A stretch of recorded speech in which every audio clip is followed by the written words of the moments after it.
నమస్తే. ప్రస్తుతం మనం మేడ్చల్ జిల్లాలోనే మల్కాజ్గిరి పార్లమెంట్ స్థానంలో ఒక బోయిన్ చెరువు దగ్గర ఉన్నది. ప్రస్తుతం అస్మత్పేట్ ఒక ఏరియా కిందకి అయితే వస్తుంది. ఈ అస్మత్పేట్ వాసులకు హైడ్రా అయితే నోటీసులు ఇవ్వడం జరిగింది. అసలు ఈ హైడ్రా అనేది ఎఫ్టిఎల్ జోన్ పరిధిలో ఉన్న నదులు కానీ, చెరువుల్లో కానీ, కుంటల్లో కానీ ఆక్రమించిన బిల్డింగ్స్ కానీ, ఎలాంటి పేద ప్రజలు కానీ, ఎలాంటి ధనవంతుల యొక్క ఇండ్లైనా సరే మేము కూల్ చేస్తామని చెప్పి హైడ్రా అయితే బాగా ముందుకు దూసుకుపోతున్న పరిస్థితి. దీనిపై కూడా రేవంత్ రెడ్డి గారు పూర్తి స్వేచ్ఛ హైడ్రాకి అయితే ఇవ్వడం జరిగింది. అస్మత్పేట్లో వాళ్ళకి ఇక్కడున్న బోయినకుంటకు సంబంధించి ఇక్కడ దగ్గరలో ఉన్న ప్రజలకు కూడా నోటీసులు ఇవ్వడం జరిగింది. వీళ్ళు ఇంకో వారం రోజుల్లో కూల్ చేస్తామని చెప్పి నోటీసులు కూడా ఇచ్చిపోయిన పరిస్థితి. వాళ్ళు చాలా ఆవేదన చెందుతున్న పరిస్థితి. ఈ చెరువు చూసుకుంటే ఇది దీని పేరు బోయిన్ చెరువు. ఇది ఒకప్పుడు 110 ఎకరాల దాకా ఉంటుందని ఒక హైడ్రా అధికారులు చెప్పడం జరుగుతుంది. 110 ఎకరాల నుంచి ప్రస్తుతం 50 నుంచి 60 ఎకరాల వరకు ఇది తగ్గుతూ వస్తుంది. దీన్ని చాలా మంది అక్కడ చూసుకోవచ్చు, అపార్ట్మెంట్స్ కానీ, అక్కడ ఉన్న బిల్డింగ్స్ కానీ అందరూ మెల్లమెల్లిగా జరుపుకుంటూ వస్తున్నారు. చెరువు చాలా చిన్న అయిపోయింది. ఎప్పుడైనా ఫ్యూచర్లో ప్రకృతి విపత్తు లాంటివి ఏమైనా వచ్చినప్పుడు నీరు ఇందులోకి వచ్చి చాలా అస్తవ్యస్తమయ్యే పరిస్థితి ఉంటుంది. కాబట్టి ముందు ఇలాంటి సంఘటనలు జరగకుండా జాగ్రత్తలు తీసుకోవడం కోసం మేము ఇలాంటి పనులను చేపడుతున్నామని చెప్పి రేవంత్ రెడ్డి ప్రభుత్వం కావచ్చు, అలాగే హైడ్రా అధికారులు గారు చెబుతున్నారు. అలాగే ఇక్కడ అస్మత్పేట వాళ్ళు అయితే చాలా ఆవేదన చెందుతున్న పరిస్థితి. అసలు ఇక్కడ వీళ్ళకి అడ్రస్ నోటీసులు ఇచ్చిర్రా, అసలు ఏం చెప్తున్నారు, ఎన్ని రోజులు టైం ఇచ్చారు, ఎప్పుడు కూల్చేస్తామని చెప్పారు, అసలు దీనికి సంబంధించిన అధికారులు కావచ్చు, కాంగ్రెస్ పార్టీ నాయకులు కావచ్చు, అసలు ఏం చెప్తున్నారు అని చెప్పి ఒకసారి ఇక్కడ చాలా మంది వాసులు అయితే ఉన్నారు. ఒకసారి వాళ్ళతో మాట్లాడే ప్రయత్నం చేద్దాం. ఎప్పటి నుంచి ఉంటున్నారు మీరు ఇక్కడ? 50 ఏళ్ళు 40 ఏళ్ళు 30 ఏళ్ళ సంది కూడా ఉన్నోళ్ళం ఉన్నాం. ఇక మా ఇండ్లు చూస్తే కనబడతలేవో. ఇదే అధికారులు ఏమని చెప్పారు? ఏమంటారు, కూల కొడతా అని అన్నాడు. కూల కొడతా అంటే మా ఇండ్లు కూల కొట్టద్దు, మా ఇండ్లు మాకే కావాలి. ఆయన ఏ పోరాటం చేసినా గానీ మా ఇండ్లు మాకే కావాలి. మాకు మించింది అయితే ఇక మేము ఇంకా ఒక అడుగు పోము, ఒక అడుగు ఉండవు. నోటీస్ ఇచ్చిపోయారు. నోటీస్ ఇచ్చిండు, ఇతనే మేము ఈ బాధపడతాన్నాం. మరే మా దిక్కు రావద్దు, ఇచ్చినావు అయిపోయింది. నీ నోటీసు నువ్వు వెనక గుంజుకొని ఉండాలి. నువ్వు ఏదో గెలుస్తావు, మాకు పక్క పదాలకు మంచిగా చేస్తావు అని నిన్ను గెలిపించినావు. మాకే దెబ్బ కొట్టినావు. అదే కదా, మా గరీబుల పొట్ట మీద కొడతానని వచ్చినావు కదా. ఇక వచ్చినావు అని రిటర్న్ గుంజుకుంటే మళ్ళీసారి కూడా నీకు మంచిగా వేస్తావు. మమ్మల్ని ఇట్లా ఈ బాధ పెట్టకు, మమ్మల్ని తకిలీఫ్ పెట్టకు. నీ అందాలు నువ్వు ఉన్నోను కొట్టుకో, దాంతో నువ్వు పోరాడతావు, నీతో వాడు పోరాడతాడు. అదొక లెక్క ఉంటది. ఈ గరీబులతో ఏం పోరాడతావు నువ్వు చెప్పు? గరీబుల పొట్ట మీద కొట్టి నువ్వేం పోరాడతావు? ఇట్లా మరి ఇప్పుడు వారం రోజుల్లో కూల్చేస్తామని చెప్పి నోటీసులు ఇచ్చిరట. మరి ఎట్లా వాళ్ళొక్కళ్ళు కూల్చేస్తామన్న పరిస్థితి ఏంది మరి? ఆ పరిస్థితి అయితే దాని కిందనే పడతాం. పిల్లలు జల్లలు అందరూ ఆయనతో దీని కిందనే, మా బస్తీ మొత్తం దీని కిందనే కమ్మి ఆయన ఇంకో 2 బిల్డింగులు ఎక్కువ పోసి చెరువు పెద్దగా చేసుకొని ఎన్నుకున్నారా రేవంత్ రెడ్డి? అందుకే బాగు మేము ఎట్లా అనుకున్నాం అంటే, గరీబులకు కేసీఆర్ ఉండగా రోడ్డు పోసిండు, నల్లలు వచ్చినాయి, కరెంట్ వచ్చింది, ఏదో గుడిసె లేని వాళ్ళకి గుడిసె నీడ గింత కావాలంటే గింత చూపించిండు, ఇందిరమ్మ చూపించింది, ఇందిరమ్మ కొడుకు చూపించిండు. వీళ్ళంతకీ గరీబులకి సాయం చేసారు కదా. ఈయన ఇంకా మాకు పెద్దగా చేస్తాడని గెలిపించినాం. ఈయన ఇంత గెలితే మాకు ఈ గుడిసెలు ఉన్నాయి కదా, ఇండ్లు కట్టుకోమని ఏమైనా ఫలితం ఇస్తాడో ఏందో. ఈ గరీబులకు ఉన్నోనికి ఇవ్వకుంటేవా, గరీబులకు ఇస్తాడో ఏందో అని ఇట్ట గెలిపించినాం సారు. ఇట్లా గెలిపిస్తే మా గరీబులకు ఇగో ఇది సున్నం పెట్టుకొస్తాను. ఇంతకుముందు కేసీఆర్ ప్రభుత్వం కానీ అంతకుముందు వైఎస్ఆర్ ప్రభుత్వం ఉన్నప్పుడు ఎలాంటి నాకు ఈ పరిస్థితి రాలే, ఈ ఘోరమే రాలే. ఈ 10 రోజులు బట్టి ఇప్పుడు ఉపసం ఏం పనులు పోక పడవ పోక అయ్యో ఎప్పుడు వస్తాడో ఏందో అని ఆ భయం మీద పిల్లలం తల్లులం మేము అట్లా పండడం అవుతుంది. ఆయన ఈ నోటీస్ పంపినస్తుంది. మా పిల్లలు పుట్టిరు, పిల్లలకు పెళ్లిళ్ళు అయినాయి, అన్నీ అయినాయి, పిల్లలు కూడా అయ్యారు. ఇగో ఇప్పుడు ఈయన ఎక్కి ఇది పంపించిండు. ఇంకా ఇదే ప్రాబ్లం ఉంది సారు. మమ్మల్ని ఇంట్లోనే చంపాలి అంతే. ఆయన అంతా మించింది ఏది లేదు. మేము వచ్చినాయి బస్తలకి వెళ్ళ తలుసుకోవాలి. బస్తా ఒక్కటే అయినాం మొత్తం. ఆయన ఏది తెచ్చినా కానీ మమ్మల్ని అందరూ ఇంట్లోనే వేసిపోవాలి అంతే. అంతా మించింది ఏది లేదు. ఆయన డబుల్ బెడ్రూమ్లు ఇచ్చిన అద్దు, మాకు ఇంకొకటి బిల్డింగ్ ఇచ్చిన అద్దు చాలు. ఈ గరీబోళ్ళ ఇండ్లు ఇవి ఇంట్లో ఇట ఈ జంగట్లలో ఉన్నాం. ఇట్లా కేసీఆర్ అయ్యో గరీబోళ్ళు ఉండని బతకని అని మాకు కట్టబోసిండు, మంచిగా నీళ్లు రాకుండా అవన్నీ వేసిండు, నల్లలు ఇచ్చిండు, ఇదంతా చేసిండు. ఈయన మొన్న వచ్చి కూల కొడతా అంటే ఈయన కష్టం చేసేవన్నీ ఇచ్చిండా మాకు? ఇచ్చేపటికి మేము ఆయన గుడిసెలు ఉన్నావా, ఆయన నీడకున్నావా? అయ్యో ఆయన గెలిచిండు, మంచికో ఇంత సాయం చేసిండు. ఆ గరీబోళ్ళకు ఓ రూములు ఇచ్చిండా, ఏమి ఇచ్చిండు? ఆయన కూల కొడతాడు. ఆయన అవసరమే లేదు కూల కొట్టేది. మా ఇండ్లు ఎన్ని గజాలు అన్నీ 30, 40 ఎవరికి కొద్దిగా గొప్పోళ్ళకు ఇంత 50 ఉమ్. 50 లేవు 30 40 ఈ గుడిసెలు కనబడతలేవా సుత్తలేవా అవి గవ్వే ఉన్నాయి. ఎట్లా మరి చెరువుకు దగ్గరలో కట్టుకున్నారు, అటు చెరువు దగ్గర ఫ్యూచర్ లో ఇటు నీళ్ళు వచ్చే ప్రమాదం ఉంటుందని చెప్తున్నారు. లేదు మాకు కట్టవలసిండు కేసీఆర్ మంచిగా. ఇటు నీళ్లు సుక్క రాకుండా చుట్టూ రంగ పోసుకొచ్చిండు. ఆ కొనాకు అక్కడ పోయింది కట్ట. అవి అక్కడ పోయినాక కూడా ఇంకా నీళ్ళు వస్తాయి మాకు. మాకు రాకుండానే చేసిండు కేసీఆర్. అధికారులు మీ ఇంటికి వచ్చినప్పుడు నోటీసులు ఏమని చెప్పి ఇచ్చినారు మీకు? గిఫ్ట్ అని ఇచ్చారు. గిఫ్ట్ మీకు వచ్చిండు. ఏం గిఫ్ట్ అని అడగలేదా? అడిగినాం. అడిగినాక అన్ని చేసినాక మీ ఇల్లు గులగొడతారట అని అన్నాడు. ఇక అప్పుడు మేము ఎగవాడ్డాం. ఏమన్నారు? ఏమన్నాం మా డ్యూటీ మేము చేసుకోవాలి, మా డ్యూటీ మేము చేసుకోవాలి, మేము ఇస్తున్నాం మీరు తీసుకోరు అని అన్నాడు. సరే అన్నం తీసుకున్నాం, ఊకున్నాం. తెల్లారిగా మేమే ఎగవాడ్డాం. ఆయనకి ఎట్లా వస్తాడో రాని. ఇక అత్త ఆయన బండ్లక ఆయననన్నా ఈడ పూలగం పోసుకొని ఉండాలి, మేమన్నా చచ్చిపోవాలి అంతే. ఇక అంతా మించింది లేదు. మా బస్తీ మొత్తం అంతే. మేము ఒకటే రాశాయినాం. ఒకళ్ళు అట్లా ఒకళ్ళు ఇట్లా ఏది లేదు. దొంగ మొత్తం 200 ఇళ్ళ రాకిచ్చిండు. కొడిసే తూకుంటామా మేము? ఆడెవడో వచ్చేటో రాని.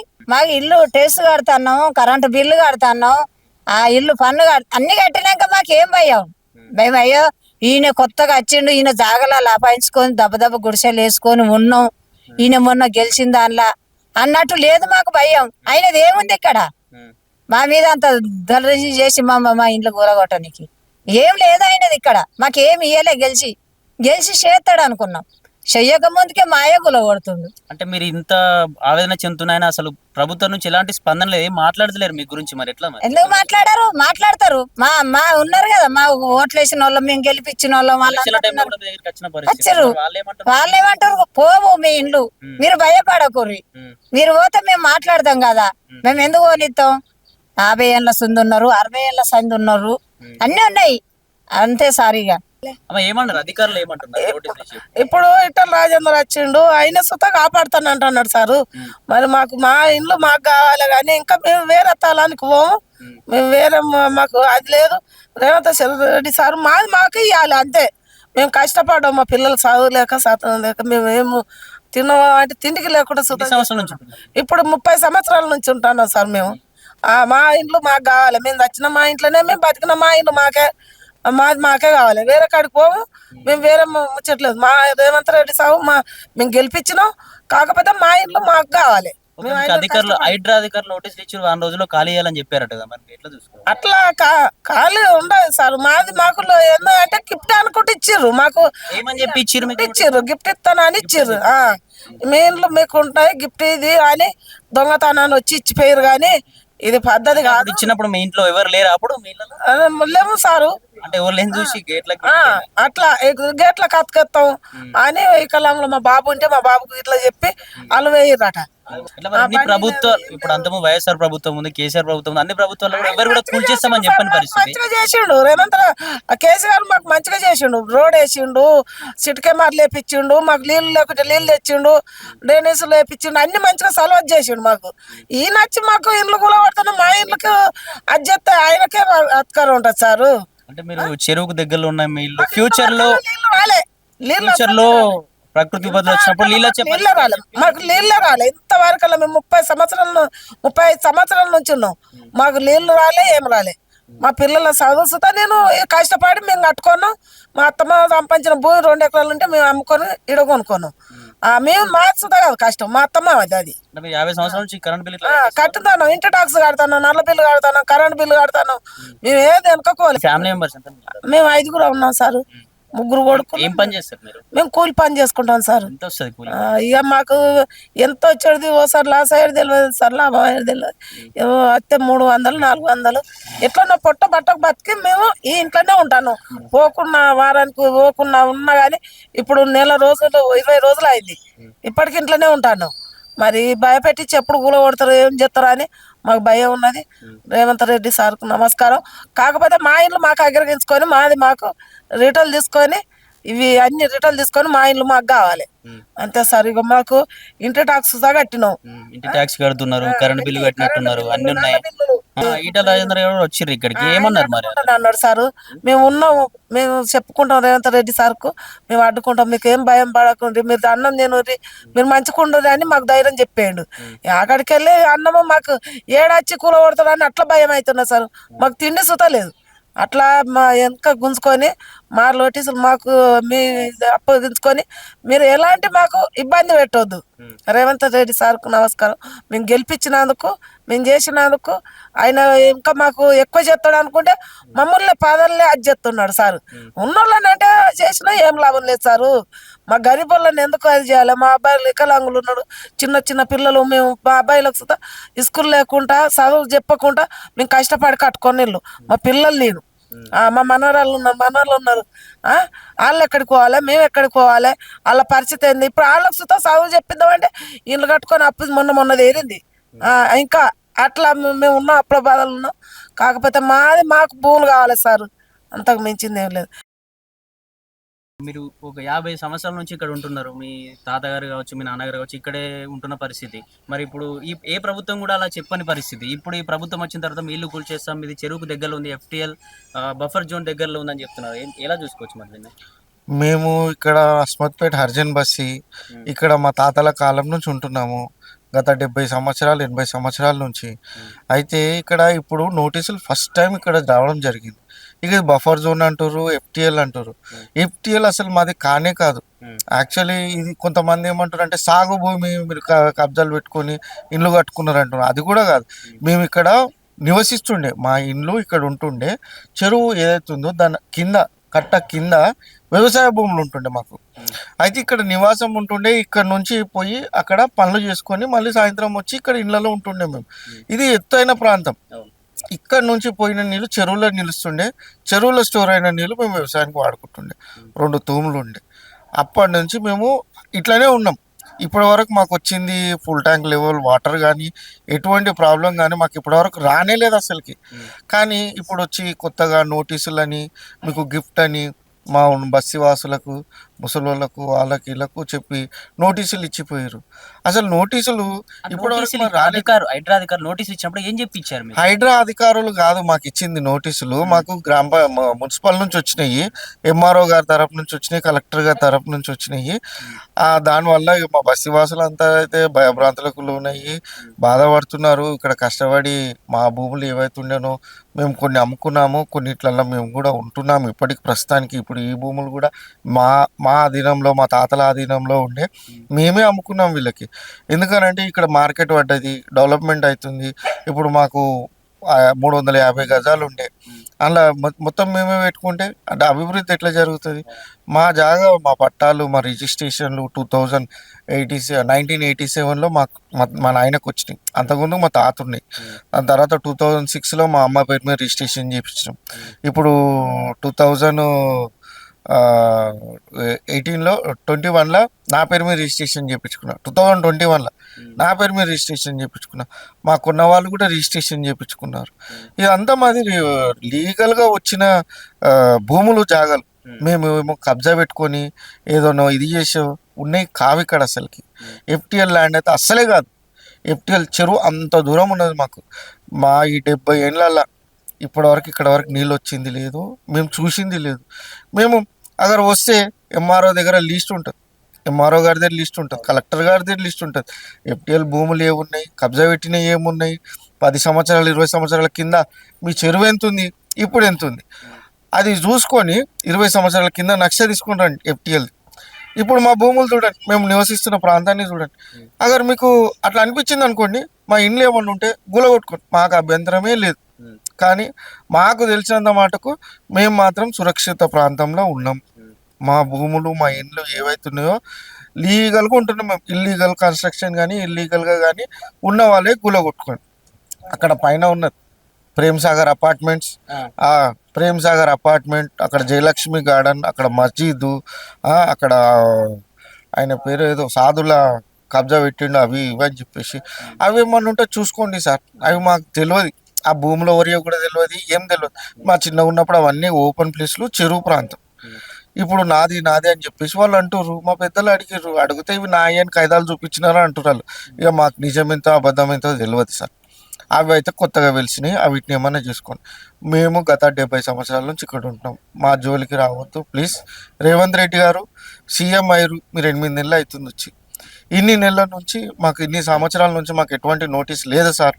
మీరు హైడ్రాన్ తీసారు, ఏవైతే కబ్జాలు, నాలాలు కబ్జాలు పెట్టారు, చెరువులు కబ్జాలు పెట్టారు, అవన్నీ గులగొట్టుకోండి సార్, మేము కాదనట్లేం.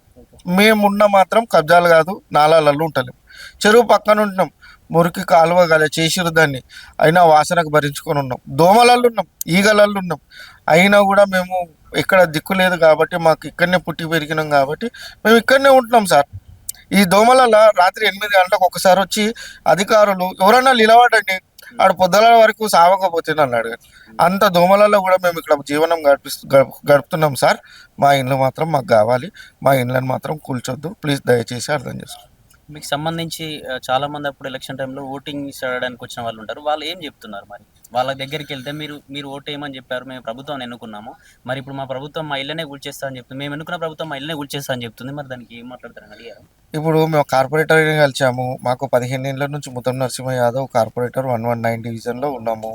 ఇప్పుడు ఆయనకు తెలుసు, ఆయన కూడా ఇక్కడ పాత మనిషి, ఆయన యాదవ్స్, మేము ఎస్సీ బస్సీ. ఆయనకు తెలుసు కాబట్టే మాకు ఇక్కడ వచ్చినప్పుడు ఓటర్లు ఎంతమంది ఉన్నారు, ఇక్కడ అసలు నివాసం ఎంతమంది ఉంటుర్రు, చెరువులు ఉంటురా బయట ఉంటురా, ఎట్లా ఏంది సంగతి అని అన్నీ చూసిండు ఆయన. చూసిండు కాబట్టే ఇగో ఈరోజు దినం మాకు రోడ్లు లేకుండే, 15 ఏళ్ళ కింద రోడ్లు లేకుండే, స్ట్రీట్ లైట్లు లేకుండే, పోల్స్ లేకుండే, ఏమీ లేకుండే. ఆయన చూసి సర్వే చేయించి ఎంఆర్ఓ గారితో, కలెక్టర్ గారితో మాకు రోడ్లు వేసారు, అండర్గ్రౌండ్ డ్రైనేజ్ ఇచ్చారు, ఇంటింటికి నల్లా ఇచ్చారు, స్ట్రీట్ లైట్లు ఇచ్చారు, పోల్స్ ఇచ్చారు, మా గుడిని డెవలప్ చేసారు. సీసీ కెమెరాలు కూడా మీకు ఆల్మోస్ట్ ఆల్ ప్రతి గల్లీకి సీసీ కెమెరాలు కూడా ఉన్నాయి.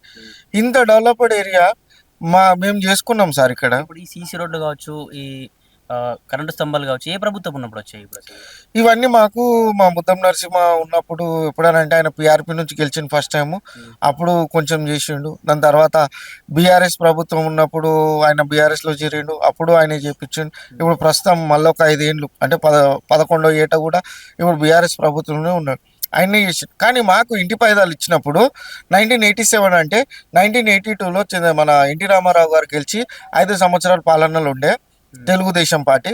దాని తర్వాత ఉమ్మడి రాష్ట్రంలో, దాని తర్వాత 1987లో మాకు ఈ ఇళ్ళ పట్టాలు కానీ ఇళ్ళ పత్రాలు కానీ మంజూరు చేశారు. అది కాంగ్రెస్ గవర్నమెంట్ ఉన్నప్పుడే. కాంగ్రెస్ గవర్నమెంట్ ఉన్నప్పుడు దాని తర్వాత ఎవరు లీడర్ వచ్చారు, ఆయన్నే శాంక్షన్ చేయించిండు. మాకు గ్రామ పంచాయతీ కూడా అప్పుడే ఏర్పడ్డది 1987లో. దాని తర్వాత అవన్నీ సర్వేలు చేసి ఎవరికి ఎంత భూములు ఉన్నాయి, ఏమున్నాయి, ఎట్లా బతురు, ఇంటి నంబర్లు ఏంది అన్నీ మాకు అప్పుడే ఇచ్చారు సార్. అప్పటి నుంచి మేము ట్యాక్స్ కూడా కడుతున్నాం, కాంగ్రెస్ గవర్నమెంట్ ఉన్నప్పటి నుంచి. మళ్ళీ ఆ గవర్నమెంట్ కాంగ్రెస్ గవర్నమెంట్ ఇచ్చారు, ఇప్పుడు ఈ కాంగ్రెస్ గవర్నమెంట్ వచ్చేమో మమ్మల్ని కూలుస్తూ అంటారు. ఇప్పుడు సిఎస్ శాంతకుమారి గారు ఉన్నారు, ఆ మేడం మొన్న టీవీలో ఇంటర్వ్యూ ఇచ్చారు. ఆ మేడం ఏమని చెప్పారని అంటే, ఎవరు గవర్నమెంట్ భూములు కాదు, ఏం కాదు, అందరూ రెవెన్యూ డిపార్ట్మెంట్ కానీ ఎంఆర్ఓ గారు కానీ ఇట్లా లీగల్ నోటీసులు ఇష్యూ చేశారని చెప్పేసి ఆమె దృష్టికి తీసుకెళ్తే ఆమె ఏమన్నారంటే, హైడ్రా కొత్తగా వచ్చింది, హైడ్రా వాళ్ళే వచ్చేసి నోటీసులు మంజూరు చేస్తే వాటికి భయపడాలి, కానీ ఈ మిగతా వాళ్ళు చేసిన అన్ని నోటీసులు మేము క్యాన్సిల్ చేస్తున్నామని చెప్పారు. అది నిజమైతే మేము చాలా సంతోషపడతాం సార్. ఓకే, అలాగే మొన్న ఈటల రాజేందర్ గారు కూడా ఇక్కడికి వచ్చారని తెలిసింది, ఏమన్నారు మరి? ఈటల రాజేందర్ ఎంపీ గారు మాకు చాలా సపోర్ట్గా మాట్లాడారు. ఇక్కడ చిన్న స్థాయి ప్రజలు 40 గజాలు, 50 గజాలు, 100 గజాలలో కట్టుకొని కూలీనాలు చేసుకొని ఆటో నడిపించుకొని ఇక్కడ బోయినపల్లి మార్కెట్లో కూరగాయలు అమ్ముకొని బతుకుతున్నారు అందరూ. ఆయన దృష్టికి మేము ముందు కూడా తీసుకెళ్ళినాం, మళ్ళీ మొన్న కూడా వచ్చి ఆయన చూసిండు, మా ఇండ్లు చూసిండు, మా పరిస్థితి చూసిండు, మా వాలకం చూసిండు. ఇవి కబ్జాలు వీటిని ఎందుకైతే ఇంత పెద్ద చెరువు కట్ట 14 కోట్లు పెట్టి కట్టించారు, అక్కడ ఎఫ్టీఎల్ ల్యాండ్ అయితే చెరువు కట్ట ఇట్లా ఎందుకు వేస్తారు, బస్సులకు వెళ్ళి పోవాలి. ఆయన కూడా ప్రశ్నించారు గవర్నమెంట్ నుంచి. ఆయన తరపు నుంచి అయితే మాకు సపోర్ట్ చేస్తే 100% అన్నారు. మా ఇండ్లు కూర్చోకుండా జాగ్రత్త పడతా అన్నాడు. ఏమన్నా అయితే కలెక్టర్ గారితో, ఎంఆర్ఓ గారితో మాట్లాడుతున్నారు. ఇంకా కూడా గుల్లగొట్టడానికి వస్తే కోర్టుకు కూడా వెళ్తా అని చెప్పేసి ఆయన కూడా మాకు మద్దతు. మేయర్ గారు కూడా ఇక్కడికి వచ్చినట్టు పరిస్థితి, అప్పుడు మీకు సానుకూలంగా స్పందించారు, మరి వాళ్ళకి సంబంధించిన వాళ్ళే ఒకప్పుడు నోటీసులు ఇచ్చిన పరిస్థితి, మరి ఎలా చూస్తారు? మేయర్ గారికి కూడా అసలు మాకు నోటీసులు వచ్చిన సంగతి తెలియదు. ఆమె మేడం మొన్న వచ్చింది, ఏంటంటే చెరువు ఎంత ఉన్నది ఏమున్నది, ఇక్కడ కచరా డంపింగ్ యార్డ్ ఉంది, ఆ డంపింగ్ యార్డ్లో కాకుండా బయట అంతా చెత్త ఇస్తున్నారు, అవన్నీ చూడడానికి వచ్చారు. అప్పుడు కూడా మేము ఇక మా తరఫు నుంచి మాకు ఇట్లా నోటీసులు వచ్చినాయి మేడం అని చెప్పేసి ఆ మేడంని కలిస్తే మేడం ఏమన్నారంటే, ఈ గరీబుల ఇండ్లు చిన్న చిన్న ఇండ్లు చెరువులో కూడా లేవు, చెరువుకు ఆల్రెడీ కట్ట బౌండరీ పెట్టేసినాము, మీ ఇళ్ళకి ఏమి కాదు అని చెప్పేసి మేడం కూడా హామీ ఇచ్చారు. ఎట్లా మరి ఇప్పుడు మా తరపున మీరు రేవంత్ రెడ్డి గారికి ఏం చెప్పాలనుకుంటున్నారు? అదే నేను సీఎం రేవంత్ రెడ్డి గారికి ఒకటే మా విన్నపం ఏంటంటే, మేము ఇప్పుడు నిన్న మొన్న వచ్చి బతికేటోళ్ళం కాదు సార్. నేను ఈయనే పుట్టినా, మా నాయన ఈయనే పుట్టిండు, మా తాతల కాలం నుంచి ముత్తాతల కాలం నుంచి ఇక్కడనే ఉన్నాం సార్. దయచేసి మీరు అర్థం చేసుకోండి, మీరు ఏమన్నా ఉంటే సర్వే రిపోర్ట్లు తెచ్చుకోండి, మీకు శాటిలైట్స్ మ్యాప్ ఏమన్నా ఉంటే అవన్నీ చూడండి సార్. గత 30 ఏళ్ళ నుంచి కానీ 70 ఏళ్ళ నుంచి కానీ మేము కబ్జా పెట్టింది అయితే ఏమీ లేదు ఈడ. మాకు గవర్నమెంట్ ఇచ్చింది భూములు, ఆ వీటిలోనే మేము ఉన్నాము, మేము కొంచెం అమ్ముకున్నాము, కొంచెం నివసిస్తున్నాం. డెవలప్ అయ్యింది బస్తీ డెవలప్ అయ్యింది. అప్పుడు ఓపెన్ ప్లేస్లు ఉంటుండే, ఇప్పుడు కొనుక్కున్న వాళ్ళు కట్టుకురు కాబట్టి బస్తీ డెవలప్ అయింది. మాకు అన్ని విధాల గవర్నమెంట్ నుంచి సహాయం అందుతుంది. ప్లీజ్ సార్ కొంచెం చూడండి, మేము కబ్జా పెట్టినట్టుంటే మీకు ఏమన్నా ఉంటే గులగొట్టండి, మేము కాదంటలేం. కానీ ఈ కబ్జా పెట్టకుండా మేము ఎన్నో ఏళ్ళ నుంచి ఉంటున్న వాళ్ళకు కూడా, రెగ్యులరైజ్ చేసిన ఇళ్ళకు కూడా ఇట్లా నోటీసులు ఇవ్వడం వల్ల ప్రజలంతా భయభ్రాంతులకు గురవుతారు. దయచేసి మా విన్నపాన్ని మన్నించి మమ్మల్ని ఆదుకోండి సార్. రోడ్లు పడ్డాయి, కరెంట్ వచ్చింది, నల్ల బిల్లు కడుతున్నాం, కరెంట్ బిల్లు కడుతున్నాం, టెక్స్ కడుతున్నాం. 40,000 వస్తుంది లేని ఇలా కూలగొడతా అని రేవంత్ రెడ్డి ఎక్కిండు, కూలగొడతా అంటాడు. ఎవరు కూలగొట్టలేదు వరకు. అప్పటి నుంచి ఉంటున్నాం, కూలాలు చేసుకుంటాం, ఏదో ఎరువుల వాడి ఇంత తిని పంట వాడి పెట్టుకున్నందుకు బిల్డింగ్లు కాదు, 5 ఎకరాలు కాదు, 2 ఎకరాలు వచ్చి 50 గదాలు, 40 గదాలు, 30 గదాలు. అంటే ఇక్కడ ఉన్న ఏ ఇండ్లు అయినా 40-50 గజాలే ఉంటుందా? 100 కంటే ఎక్కువ లేవు, ఎన్నో ఒకటి ఉండాల్సి ఉంటాయి, 150, 200. కానీ మా అయితే 40, 50, 60 ఇట్లా ఇంతే ఉన్నాయి. అని కూలగొడతా అంటే వాడు ఏ మనిషి బిల్డింగ్లలో కూలగొట్టుకొని 1 ఎకరాలు కబ్జా చేశారు. అలా కూలగొట్టుకొని మేము పుణ్యాన్ని కొన్నది, పుణ్యాన్ని సంపాదించుకుంది కాదు. అంటే మీకు చెరువుకు ఈ బోయిన్ చెరువు సంబంధించిన దగ్గరలో కట్టుకున్నారు, మీకు ఎప్పుడన్నా ఫ్యూచర్ లో ప్రకృతి విపత్తులు వచ్చినప్పుడు మీ దగ్గర దాకా నీళ్ళు వస్తాయని చెప్తున్నారు కదా? నీళ్ళు అస్సలు రావు, చెరువు అయిపోయినా నీళ్ళు రావు. కట్ట పోయకముందు కూడా పుట్టు కట్ట పోసి ఇంకెట్లా వస్తాయి, కట్ట పోయకముందు కూడా నీళ్ళు రాలి. నీళ్ళు అయితే మేము కట్టుకుంటామా? కట్టకుండానే కట్టుకున్నాం. దాని విషయంగా కూలగొడతా అని ఎవ్వరు రాలే. కేసీఆర్ రాలే, వైఎస్ రాలే, చంద్రబాబు రాలే, ఎవరు రాలే. వీడొక్కడే రేవంత్ రెడ్డి వీడొక్కడే వచ్చి కూలగొడతాను. 40,000 వస్తుంది, 50,000, 60,000 ఇల్లు కూడా ఉన్నాయి. అప్పటి నుంచి లేదు, ఇప్పుడు ఈయనకి ఏం వచ్చింది? ఎందుకు కేసీఆర్ ప్రభుత్వం ఉన్నప్పుడు ఏమైనా చెప్పారా కూలగొడతాం? వాళ్ళు ఏం చేయలేక సార్, మాకు 10,000 ఇచ్చిపోయారు, నీళ్ళు రాకుండా నీళ్ళు వచ్చి నల్ల వేసిర్రు, కరెంట్ వేసిర్రు, అన్ని సవాలు చేసిర్రు. మాకు వీడు ఒక్కడే ఇవ్వాలి వరకు. రేవంత్ ఒక్కడే మాకు కూలగొట్టుకొని ఏం చేసుకుంటాడు మా చీర. ఇప్పుడు కూలగొడతా అని చెప్పి నోటీసులు ఇచ్చిపోయిన పరిస్థితి, మరి వచ్చి కూలగొడతానంటే పరిస్థితి ఏం చెప్తాం అనుకుంటున్నాం? అందరు చీరేసి చంపేసి కూలగొట్టుకొని ఏం చేసుకుంటూ చేసుకోవాలి. అందరు పబ్లిక్ అంతా చీరేసి తొక్కువాను. చనిపోవడానికి కాదు కదా ఆయన ఎన్నుకున్నది. మరి అట్లా చేస్తున్నాడు కదా, సంతానే చూస్తున్నాడు. మిమ్మల్ని కాపాడతారని చెప్పి ఎన్నుకున్నారు కదా. కాపాడతారని అనుకుంటే అడిగి కదా ఉన్నోళ్ళు కాపుతుండు, ఇట్లా గరిబోలు ఇల్లు కూడా కొడతా అంటుండు. ఇంకేం చేస్తాం? అందరు కాపాడంటే ఈయన కాపాడతాను అనుకున్నాం. ఈయన కూడా ఒకసారి శాసిస్తాను ఇచ్చినాం. కేసీఆర్ 2 ఏళ్ళు ఇచ్చినాం, 10 ఏళ్ళు ఇచ్చినాం. ఈయనకు ఒకసారి శాసిస్తే ఈయన చేస్తాడు, మంచి చేస్తాడు కాసు. కేసీఆర్ కన్నా మంచి చేస్తాడు అనుకుంటే ఇంకా తొక్కేస్తాడు. ఇంకేం చేస్తాం? ఎప్పటి నుంచి ఉంటున్నారు ఇక్కడ మీరు? మేము మా తాతల నుంచి ఉంటున్నాం సార్ ఇక్కడ. మా తాతలు, మా డాడీ, నా తరఫు నుంచి ఇక్కడ మొత్తం మీరు కూడా ఇంకా పుట్టలే ఇక్కడ? అప్పటి నుంచి ఉన్నాం ఇక్కడ. పుట్టి పెరిగినామంటే ఇదే మా ఏరియా, మొత్తం పుట్టి పెరిగిన ఏరియా ఇదే మాది. అంటే కూలగొట్టడానికి నోటీస్ ఇచ్చిపోయారు మాకు. ఇప్పుడు నోటీస్ ఇచ్చినప్పుడు ఏమని చెప్పారు? నోటీస్ ఇచ్చినప్పుడు అంటే గిఫ్ట్ ఇస్తున్నామని చెప్పారు మాకు. అంటే మీరు అడగలేదా? అడగలే, మాకు పేపర్ ఇచ్చి మీకు గిఫ్ట్ వారం తర్వాత గిఫ్ట్ ఇస్తామని చెప్పారు మాకు. దాని తర్వాత ఏం చెప్తాం కదా, గిఫ్ట్ అంటే ఏం గిఫ్ట్ ఇచ్చినా అంటే వారం తర్వాత తెలుసా మీకు గిఫ్ట్ అంటారు మాకు. ఉమ్. ఏం గిఫ్ట్ అంటే ఈ పేపర్ ఇచ్చి మా నోటీస్ ఇచ్చి గిఫ్ట్ అంటారు వాళ్ళు. అంటే ఇల్లు కూల్చేస్తామని వాళ్ళే చెప్పి మళ్ళీ వాళ్ళు ఏం చెప్పలేదు మాకు. నోటీస్ ఇచ్చిరంటే తర్వాత వచ్చి తెలిసింది మాకు. నోటీస్ ఇచ్చిరంటే గుల్లగొడుతున్నారు అన్నట్టు. ఏమనుంది నోటీస్ లో? నోటీస్లో ఇల్లు డ్యామేజ్ చేస్తాము, చెరువు దగ్గర ఉన్నది అని. చెరువు నీళ్ళే రావు, చెరువు అక్కడ ఉంది. అక్కడ చెరువు ఆల్రెడీ కేసీఆర్ ఆల్రెడీ ప్రభుత్వం ఉన్నప్పుడు కేసీఆర్ చెరువు కట్టేసేసి కొత్తది మాకు. మా తర్వాత మళ్ళీ అక్కడ పోకుండా ఇక్కడే ఉన్నాయి ఇల్లు మొత్తం. నీళ్ళు ఇక్కడ దాకా రావు మాకు, ఇక్కడే ఉన్నాయి మొత్తం. ఇంతకుముందు ప్రభుత్వాలు చాలా వచ్చిపోయినాయి. ఆ ప్రభుత్వం ఉన్నప్పుడు ఎప్పుడన్నా మీ ఇల్లు కూల్చేస్తామని ఇంతవరకు రాలేదు, అది ఇంతవరకు రాలేదు, నోటీసే రాలేదు సార్. ఇంతవరకు ఒక నోటీస్ రాలేదు. ఇంత పుట్టి పెరిగిన ఇంత నాకు ఇంత సంవత్సరం అయినా ఇంతవరకు పుట్టి పెరిగిన కానీ ఇంత ఒక నోటీస్ రాలేదు. ఫస్ట్ టైం వచ్చింది నోటీస్ మాకు ఇక్కడ. మరి ఎట్లా మీరు ఇక్కడ ఉన్న బోయిన చెరువు దగ్గరలో మీరు కట్టుకున్నారు, ఎప్పుడన్నా ప్రకృతి విపత్తులు వచ్చినప్పుడు మీ దగ్గరికి ఇల్లు వచ్చే ఛాన్స్ ఉంటుందని చెప్పి కూలగొడతామని చెప్పి హైదరాబాద్ చెప్తున్నారు. అని మా చెరువు కింద లేవు కదా సార్ మాకు ఇల్లు. చెరువు కింద ఉంటే ఒక మాట ఉండొచ్చు, చెరువు కింద లేవు కదా మాకు. చెరువు మేము ఉండబట్టి మా తాతలు ముత్తాలు చిన్న ఉండం. మేము ఏడగులో కొడతారు చెప్పు. మా ఇల్లు మాకు కావాలి. అట్లా మేము ఎక్కడ పోము, ఈయనే ఉంటాం. ఏ బుడ్రోజు వచ్చినా ఏ జేసీబీ వచ్చినా మేము పోము, ఎడికి ఈయనే ఉంటాం. వాళ్ళు కూల్చేస్తామని బుల్లు పట్టుకొని వస్తే జేసీబీలు తీసుకొని వస్తే ఎట్లా పరిస్థితి? చచ్చిపోతాం మేము దాని కింద పడి చచ్చిపోతాం. ఇంకేం చేస్తాం? మీరు చనిపోవడానికి కాదు కదా రేవంత్ రెడ్డి గారిని అనుకుంది. అవన్నీ మాటలు మాట్లాడితే మేము కదే, ఇంకేం లేదు. మేము లోపల దాకా రాని చేసింది ఇట్లా గులగొట్టే. మా ఇల్లు మాకు కావాలి. అట్లా మా ఎక్కడ పోలే పరిస్థితి లేదు. ఇప్పుడు వారాకాల పిల్లలు పట్టుకొని పోతాం మేము. మాకు వేరే జాగా కూడా లేదు పోనీకి. ఇదే సొంతం ఇల్లు, సొంతం జాగా మాది. మొత్తం పట్ట కదాల నుంచి ఉన్నది మాది, పట్టభూమి మాది. ఇక్కడిది కదా అక్కడిది కదా. అప్పుడు మా తాతలు ముత్తాతల నుంచి ఉన్నారు, పట్టభూమి మాది. అప్పుడు సర్పంచ్ ఇచ్చిన మాకు జాగా ఇదంతా. అప్పుడు ఎంత అంటే అంత తీసుకో జాగా అని. అప్పుడు చెరువు కింద ఎందుకు ఇస్తారు? చెరువు ఉన్నప్పుడు అవునా కదా. అప్పుడు చెరువు కింద ఎందుకు ఇచ్చారు మాకు? ఇన్ని కదా ఇల్లు, ఇన్ని కదా అన్ని రిజిస్ట్రేషన్ ల్యాండ్లు ఉన్నాయి, అంత ఉంది మాకు. ఇంకేం కావాలి చెప్పండి? ఇట్లా మీరు ఎన్నో సంవత్సరాల నుంచి పూజిస్తున్న గుడిని సైతం కూల్చేస్తామని చెప్పారు. గుడి కూడా నోటీస్ ఇచ్చారు మరి. దానికి ఏం చెప్తాం? మేము గవర్నమెంట్ తెలవాలి సార్. అది గవర్నమెంట్ అదే మస్జిద్కి ఇస్తారా? మస్జిద్కి ఇవ్వమని చెప్పు, చర్చ్కి ఇవ్వమని చెప్పు, ఇస్తారా? హిందూ కాబట్టి హిందూ గుడి ఇది. ఏం చెప్తాం అప్పుడు? ఈ గుడి మీరు పుట్ట ముందు నుంచి ఉందా? ఇది కూడా ఆ గుడి మా గుడి పుట్ట నుంచి ఉంది సార్. ఇంకా చూడే గుడి మొన్న అంటే రీసెంట్లీ కట్టినాం. ఇది 15 years ఏమవుతుంది కట్టి. కొత్తగా పాత గుడి తీసి కొత్త గుడి కట్టుకున్నాం మేము. అంటే మేమే పరిపాలిస్తున్నాం ఇదంతా బస్తీ మొత్తం. దాని గుడికి నోటీస్ అంటించడం అవసరం ఏంది? దానికి ఆ గుడి పాత గుడి వెనక ఒకసారి చూసుకోండి, కావాలి పాత గుడి కూడా చూసుకోండి. అట్లా మరి రేవంత్ రెడ్డి ప్రభుత్వానికి ఏం చెప్పాలంటున్నారు? ఏం చెప్పాలి? రేవంత్ రెడ్డికి ఏం చెప్తాం, రంగనాథ్కి ఏం చెప్తాం? దయచేసి మా నోటీసులు వెనక తీసుకోవాలని చెప్తున్నాం అంతే. అంటే ఇంతకుముందు చాలా అధికారులు కూడా వచ్చారు. మన ఈటెల రాజేందర్ కావచ్చు, మేయర్ గారు కావచ్చు, మాకు అందరికి మాకు అండగా ఉంటా అని చెప్తున్నారు వాళ్ళు.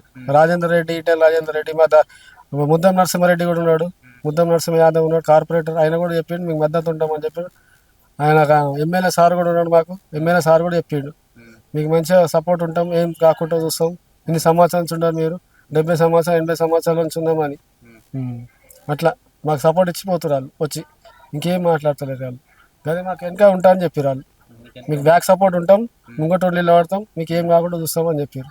ఏ రాత్రి అయినా వచ్చి నిలబడి మాట్లాడతామని చెప్పారు వాళ్ళు. అంటే ఈ హైడ్రా పెద్ద పెద్ద ధనికుల దగ్గరికి ఎక్కువ పోకుండా ఎక్కువ పేద ప్రజల దగ్గరికి వస్తుంది మరి. దాని ఎలా సార్ ఆల్రెడీ అపార్ట్మెంట్లు ఉన్నాయి సార్ అక్కడ. అపార్ట్మెంట్ సాగర్లాల్ అపార్ట్మెంట్ మా సైడ్స్ అని ఉన్నాయి అక్కడ. అది కబ్జాదారి మొత్తం. ఈ కబ్జాదారి కాదు కదా, అక్కడ కబ్జాదారి మొత్తం. అక్కడ కబ్జాదారి అయింది, ఇక్కడ కాలే. అక్కడ జయలక్ష్మి గార్డెన్ ఉంది, అక్కడ కబ్జాదారి ఉంది. ఇక్కడ ఏముంది? ఇక్కడ ఏం లేదు. ఇక్కడ మా దగ్గర కబ్జాదారే లేదు. ఇక్కడ కబ్జా కొట్టాలని చూడండి, మీరే చూడండి. కబ్జా ఉందా? మా ఇల్లు చూడండి ఎట్లా చిన్న చిన్న ఇల్లు. 50 గజాలు 60 గజాలు ఇల్లు ఉన్నాయి మాకు ఇక్కడ. దానికి గుల్ల కొట్టడానికి వస్తా అంటే ఎట్లా? వాళ్ళ టైం ఇచ్చారు, వారం టైం ఇచ్చారు, 1 week టైం ఇస్తారు అంట మాకు. వాళ్ళు ఎప్పుడు గుల్ల కొడతారో తెలియదు ఆ విషయం. 1 week లో మీరు ఖాళీ చేయాలని చెప్పారు అంతకుముందు చెప్పారు. మళ్ళీ ఎప్పుడైతే తెలియదు ఆ విషయం. మళ్ళీ ఏం స్పందన లేదు. మేము పనికి పోతానే మేము పోతాం. ఆడవాళ్ళు మొత్తం మీకు మళ్ళీ ఏడ్చుకుంటే కూర్చుంటారు ఇంట్లో. అంటే ఎప్పుడు ఎక్కడి నుంచి వస్తారు భయం. రాత్రి అంతా నిద్ర ఉంటలేదు, తిండి తింటలేదు, పండుకుంటలేదు లేడీస్. మేము లేబర్లం, కూలి పని చేసుకొని బతికేటోళ్ళం. ఇప్పుడు డైలీ వేజెస్ మాది. మార్కెట్లో డ్యూటీ చేస్తాం, పని చేస్తాం. ఎంత వస్తుంది డైలీ 500 600 వస్తాయి మేడం. మాకు అంతే. దానికన్నా మించి ఏమి ఇస్తారు సార్ ఇవాళ? ఫ్యామిలీ మెంబర్స్ ఎంత? మేము, మా భార్య, మా పిల్లలు ఉంటాం సార్, మమ్మీ ఉంటుంది. మేము అంతే. మా విషయం మీకు ఇదే సార్ మా మ్యాటర్. ఓకేనా? ఓకే, ఇక్కడ వీళ్ళు ఈ పేద ప్రజలు చెప్తున్న బాస్మతిపేటలోని పేద ప్రజలు ఈ గల్లీ వాసులు చెప్తున్న పరిస్థితి ఏంటంటే ఇక్కడే మేము పుట్ట ముందు నుంచి మా నాన్నలు కానీ మా తాతలు కానీ ఇక్కడే ఇల్లు కట్టుకొని ఉంటున్నారు. ఈ చెరువు నుంచి ఒక్క చుక్క నీరు కూడా మా ఇళ్లలోకి రాని పరిస్థితి. అసలు వైఎస్ ప్రభుత్వం కానీ కేసీఆర్ ప్రభుత్వం కానీ రోషయ్య కానీ ఇలాంటి ప్రభుత్వాలు ఇందిరమ్మ వచ్చినప్పటి నుంచి కట్టుకున్న ఇల్లు మేము అప్పటి నుంచి ఎలాంటి చుక్క నీరు రాకుండా వాళ్ళు స్పందించలే. అసలు మా ఇల్లు కూల్చేస్తామని ఎవరు చెప్పలే. మీ బఫర్ జోన్లో ఉంది అని చెప్పి లేకపోతే FTL జోన్లో ఉంది అని చెప్పి మేము కూల్చేస్తామని మాకు చెప్పలేదు. ఇప్పుడే ఈ ప్రభుత్వం అని చెప్పి మేము కూల్చేస్తాము, మీరు ఖచ్చితంగా వారం రోజుల్లో ఖాళీ చేసేయాలని చెప్పి కరాఖండిగా చెప్తున్న పరిస్థితి. మేము ఖచ్చితంగా చెప్తున్నాం, మేము ఇక్కడ నుంచి జరిగే ప్రసక్తి లేదు. మేము మా తాతల కాలం నుంచి ఈ రోడ్లు కూడా మాకు ప్రభుత్వాలు వేసి ఇచ్చింది. ప్లస్ ఈ స్తంభాలు కావచ్చు, ఈ CC రోడ్లు కావచ్చు, మేము సంబంధించిన ఇంటి బిల్లు కావచ్చు, అన్నీ కూడా మేము ప్రభుత్వానికి చెల్లిస్తూ ఉన్నాం. ఒకవేళ ఇది బఫర్ జోన్లోనే ఉంటే లేదా FTL పరిధిలోనే ఉంటే మాకు అసలు ఇల్లు కట్టుకోవడానికి పర్మిషన్లు అధికారులు ఎలా ఇస్తారు? అసలు వాళ్ళు కదా స్పందించాలి. అసలు మేము ఎందుకు వెళ్తాము? ఒకవేళ మా ఇల్లు మాత్రం మీరు కూల్చేస్తా అని చెప్తే మాత్రం బుల్డోజర్ల కింద పడైనా చేస్తాం తప్ప ఇల్లు మాత్రం కూలడానికి మేము అనుమతించామని చెప్పి చాలా ఆవేదన చెందుతున్న పరిస్థితి. ప్రస్తుతం ఈ వాసులు అయితే చాలా ఆవేదన గురి చెందుతున్నారని ప్రభుత్వానికి వేడుకుంటున్న పరిస్థితి.